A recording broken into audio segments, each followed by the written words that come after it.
Allô, mon comptable? Bonjour. Nous nous retrouvons aujourd'hui pour une nouvelle vidéo de Allô mon comptable avec Muriel, Eva et Guillaume. Allô, mon comptable? Où en est-on du Fonds de solidarité pour le mois de mai 2020? Le décret est enfin sorti, donc je peux vous confirmer à présent les données pour le Fonds de solidarité du mois de mai 2020. Donc, comme pour le mois précédent, il faut avoir perdu 50% de son chiffre d'affaires sur le mois de mai pour avoir prétendre à l'aide. Donc, on compare toujours le chiffre d'affaires à mai 2019 ou à la moyenne du chiffre d'affaires de 2019. La petite particularité que nous avons en plus, c'est que pour les établissements, donc pour les nouveaux créateurs qui sont créés après le 1er février, ils ne pouvaient prétendre à l'aide ni en mars ni en avril. Et là, ils rentrent dans l'aide du Fonds de solidarité. Donc pour tous les créateurs qui sont créés courant février 2020, vous pouvez prétendre à l'aide pour ce mois-ci. Allô, mon comptable? En combien de temps je peux créer ma société? Que ce soit pendant le confinement ou depuis le déconfinement, entre le projet des statuts et l'obtention du CABIS, il faut compter un petit délai de 8 à 10 jours, dans la mesure où tout le monde joue le jeu de la réactivité, aussi bien la banque, le client que l'expert comptable. Allô, mon comptable? Suite au déconfinement, j'ai eu beaucoup de dépenses pour la protection de mes salariés. Existe-t-il des aides? Effectivement, Amélie, la sécurité sociale, a mis en place une subvention pour vous rembourser les frais que vous avez pu engager suite à ces dépenses. Il y a 3 critères pour en bénéficier. Soit vous êtes un indépendant, soit vous êtes une entreprise qui embauchez 1 à 49 salariés. Vous pouvez en faire la demande avant le 31 décembre 2020 pour les dépenses engagées jusqu'au 31 juillet 2020. Et enfin, les dépenses devront être d'au minimum 500 € hors taxe pour les indépendants et 1 000 € hors taxe pour les entreprises ayant des salariés. Allô, mon comptable? Je me suis distribué des dividendes en 2019. Dois-je les déclarer? Vos dividendes pris en 2019 doivent être déclarés sur la déclaration d'impôt sur le revenu que vous êtes en train de remplir. Donc vérifiez bien que les montants soient reportés, sinon déclarez-les. Il y a deux cas d'imposition de ces dividendes, soit la flat tax à 30%, soit le barème progressif. Allô, mon comptable? Avez-vous d'autres formes de prêt que celui garanti par l'État? Alors oui, il vient de sortir un nouveau système, c'est un système par contre régional qui s'appelle le prêt rebond. Donc il est toujours subventionné par la BPI France. Il est conditionné à l'obtention du prêt PGE, prêt garanti par l'État. Donc c'est une obligation. Donc ce prêt rebond en fait est à taux à 0%, donc très avantageux.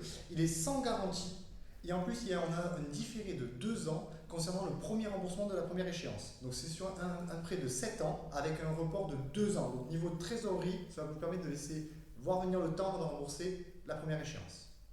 Je vous invite par contre à vous retourner sur le site BPI France régional afin de voir les modalités puisque chaque région a fait ses modalités. Allô, mon comptable? Avez-vous des conseils de stratégie à adopter pour ma société? Stratégie post-Covid, il faut effectivement remettre en question donc, votre stratégie que vous avez prévue, qu'on faisait avant sur 3 ans, voire 5 ans. Aujourd'hui, ce qui est certain, c'est que les stratégies vont être ficelées sur des périodes beaucoup plus courtes, parce qu'il y aura un post-Covid, du moins un post-confinement, qui va se situer, j'ai envie de dire, entre 1 et 3 mois, où il y aura des attitudes commerciales, des attitudes de consommation qui vont être très typiques à l'après-Covid, à l'après-confinement surtout, parce que l'après-Covid, malheureusement, on y sera, il faudra vivre avec.